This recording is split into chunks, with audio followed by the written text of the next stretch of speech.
ایک مرتبہ اللہ اکبر حدیث پاک میں آتا ہے، امام المتکلمین علامہ نقی علی خان علیہ رحمہ، امام اہل سنت کے والد بزرگوار، حدیث پاک لکھتے ہیں جس کا مفہوم یہ ہے، میرے آقا علیہ السلام نے جنت نعیم کا تذکرہ چھیڑا۔ آقا نے جنت نعیم کا، یاد رکھنا جنت اتنی مشکل نہیں ہے جتنی اہل بدعت نے بیان کی ہے، اور جنت اتنی آسان نہیں ہے جتنا آپ اور ہم بیان کر رہے ہیں، نہ اتنی آسان ہے جتنا ہم بیان کر رہے ہیں، اور نہ اتنی مشکل ہے جتنا اہل بدعت نے بیان کیا۔ اس کے درمیان کی بات ہے۔ سنو، جنت کے کئی طبقے ہیں، اس میں سے ایک ہے جنت النعیم۔ اللہ اکبر، یہ جنت نعیم کیا ہے؟ ایک دن میرے آقا نے، جنہوں نے یہ ساری جنتیں دیکھی ہے اور ساری جنتوں کی سیر کی ہے، جنت کیسی ہے پتا ہے آپ کو؟ سن لو جنت کیسی ہے۔ آدم جنت سے آئے، آدم جنت سے آئے جسم اور روح کے ساتھ، مگر واپس نہیں گئے، دنیا ہی میں رہ گئے۔ یہ جنت ہے، ٹھیک؟ وہ آئے گئے نہیں واپس، یعنی معاذ اللہ یہ مطلب نہیں ہوا، استغفر اللہ، اگر کوئی مفہوم کہ وہ جنتی نہیں ہے، یہ کوئی بات مت نکال۔ وہ اگر وہ جنتی نہیں تو جنتی کون ہے؟ جنت تو ان کا وطن ہے، لیکن آئے گئے نہیں، آنے جانے کی بات ہوئی، یہ جنت۔ آدم آئے گئے نہیں، کیوں؟ جنت سے آئے، اولاد کی محبت نے دنیا میں رکھ لیا، ٹھیک؟ حضرت ادریس جنت میں گئے اور بھول گئے اولاد کو، جنت اتنی اچھی لگی کہ واپس نہیں گئے۔ آدم آئے، پلٹ کر نہیں گئے، ادریس گئے، پلٹ کر نہیں آئے۔ یہ اپنے نبی کی شان ہے کہ جو گئے بھی ہیں اور بار بار گئے اور بار بار واپس آئے۔ یہ اپنے نبی کی شان ہے۔ میرے امام کہتے ہیں قصر دنا تک کس کی رسائی، ارے جنت تو نیچے رہ گئی، وہ تو اس سے بڑے مقام پر جاتے ہیں۔ قصر دنا تک کس کی رسائی، جاتے یہ ہے آتے یہ ہے، جاتے یہ ہے آتے یہ ہے، جاتے یہ ہے آتے یہ ہے۔ یہ شان مصطفیٰ جانی۔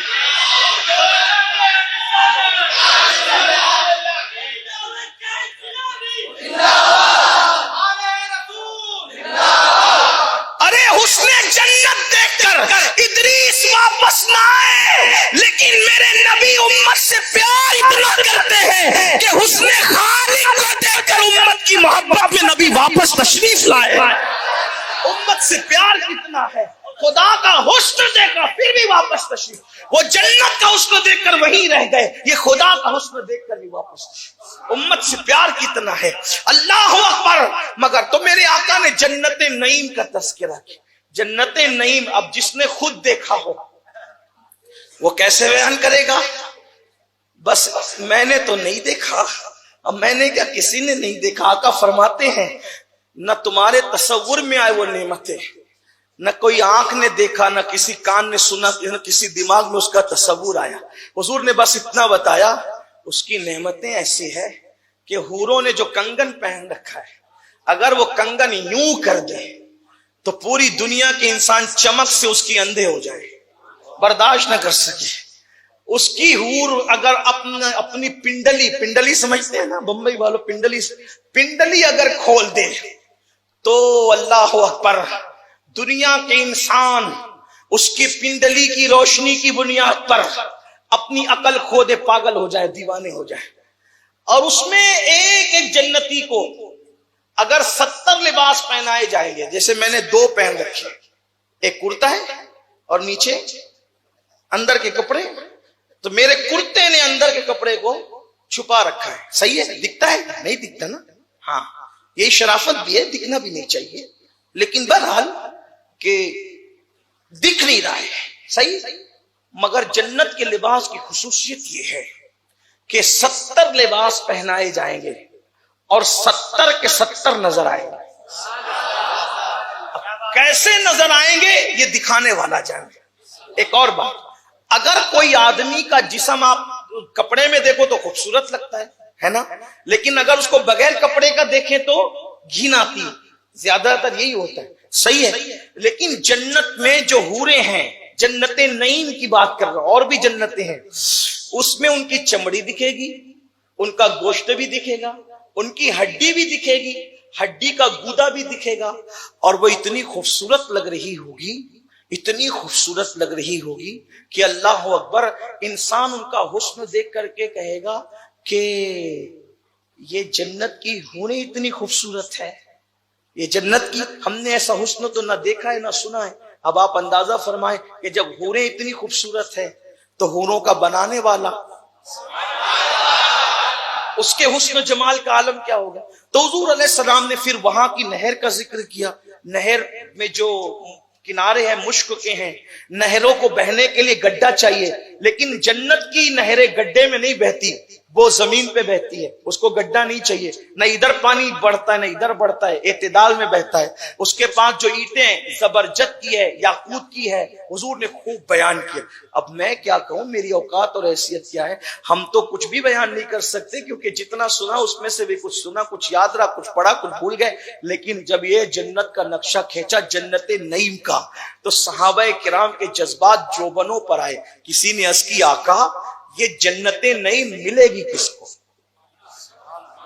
آقا سے جنت، بھائی مالک جنت سے حسن جنت سنا تو پھر پوچھا، صحابہ نے پوچھ لیا حضور یہ جنت ملے گی کس کو؟